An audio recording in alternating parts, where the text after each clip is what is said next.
پڑھیں گے.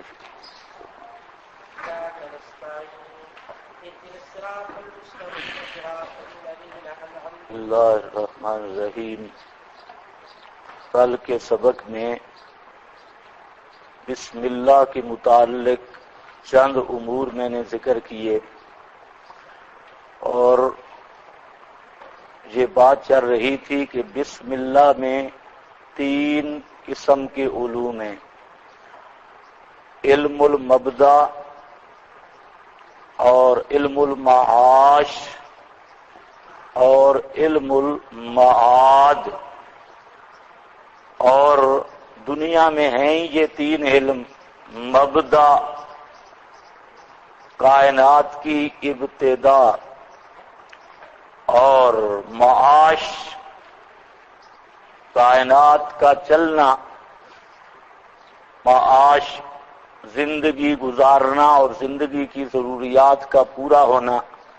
علم المعاش اور علم المعاد ما بعد الموت. لفظ اللہ سے مبدا کی طرف اشارہ ہے کیونکہ موجد کائنات اور صانع اللہ ہے، اور لفظ رحمان سے معاش کی طرف اشارہ ہے، مہربانی کر کے چلانا. اور الرحیم رحمت خاصہ، یہ اشارہ ہے علم معاد کی طرف. علم معاد کی طرف یہ آگے انشاءاللہ وضاحت آتی ہے رحمان اور رحیم کا فرق کیا ہے.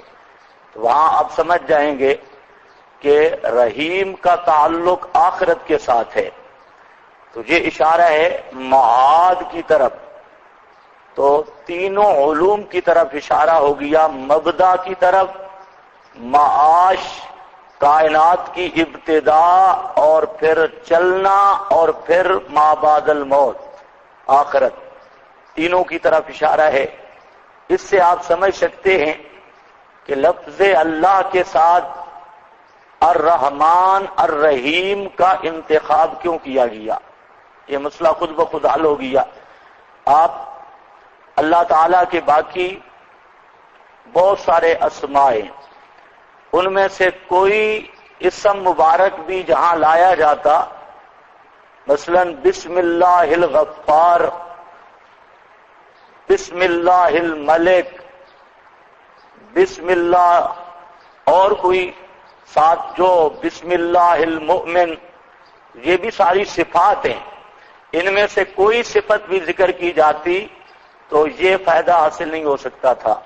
یہاں چونکہ لفظ رحمان اور لفظ رحیم سے جو فائدہ حاصل ہو رہا ہے، کسی بھی دوسری صفت ذکر کرنے سے یہ فائدہ حاصل نہیں ہو سکتا تھا.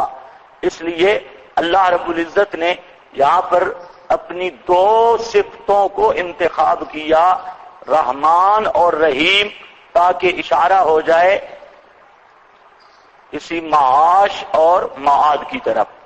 جہاں پر یہ پوری بات حل ہو گئی کہ دوسری صفات کا انتخاب کیوں نہیں ہوا. پھر اگر اس پر آپ غور کریں گے تو ایک اور سوال کا جواب بھی آ گیا کہ رحمان کو رحیم پر مقدم کیوں کیا. تو ظاہر بات ہے معاش پہلے ہے اور معاد بعد میں ہے، تو اس لیے رحمان کو مقدم کیا اور رحیم کو مؤخر کیا. یہ بھی تو ہو سکتا تھا بسم اللہ الرحیم، لیکن اس طرح نہیں ذکر کیا. تقدیم رحمان بھی اسی تقریر سے سمجھ آ گئی. تو کل باتیں بن گئی 3 کہ بسم اللہ میں علم مبدا، علم معاش اور علم معاد گویا پورا قرآن ہے. اور پھر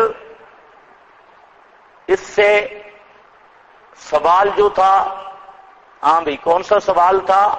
انتخاب صفات کا، کہ باقی صفات کو جہاں کیوں نہیں ذکر کیا گیا، رحمان رحیم کو کیوں ذکر کیا گیا، اس کا جواب ہو گیا. سمجھ جاؤ گے نا جواب. اور پھر دوسری بات کہ رحمان کی تقدیم کیوں ہے رحیم پر، اس کا جواب بھی ہو گیا، معاش پہلے اور معاد بعد میں. جہاں پر ایک فائدہ لکھا ہے آپ کے پاس، کل میں نے بتایا تھا کہ بسم اللہ جار مجرور کا متعلق مؤخر ہے. بعض حضرات نے یہ متعلق مقدم نکالا ہے، لیکن ہے کیا؟ مؤخر. اس پر آپ کے پاس لکھا ہے، یہ ماخذ نمبر 2، ماخذ نمبر 1 بھی دیکھ لو، 2 بھی. انما قدر العامل مؤخرا ما ان حقہ التقدیم، مل گئی ہے. انما بے شک مقدر کیا گیا ہے عامل مؤخر، بوجود اس کے کہ حق اس کا تقدیم ہے. افادۃ للحصر، حصر کے فائدہ کے لیے، وردن علی المشرکین، اور مشرکین پر رد کرنے کے لیے. ردن علی المشرکین حیث کانوا یقولون باسم اللات والعزیٰ، کیونکہ مشرک کہتے تھے، ابتدا کرتے جب کسی کام کی تو مشرک کہتے باسم اللات والعزیٰ، لات اور عزیٰ کی مدد سے. یہ لات اور عزیٰ کی مدد سے. آج بھی مشرک ایسے کہتے ہیں. کبھی آپ نے ان مشرکوں کو دیکھا ہو جب گاڑی پہ سوار ہونے لگتے ہیں تو کہتے ہیں جانے یا علی، جانے یا علی. یہ وہی مشرک ہے بسم اللات والعزیٰ والے.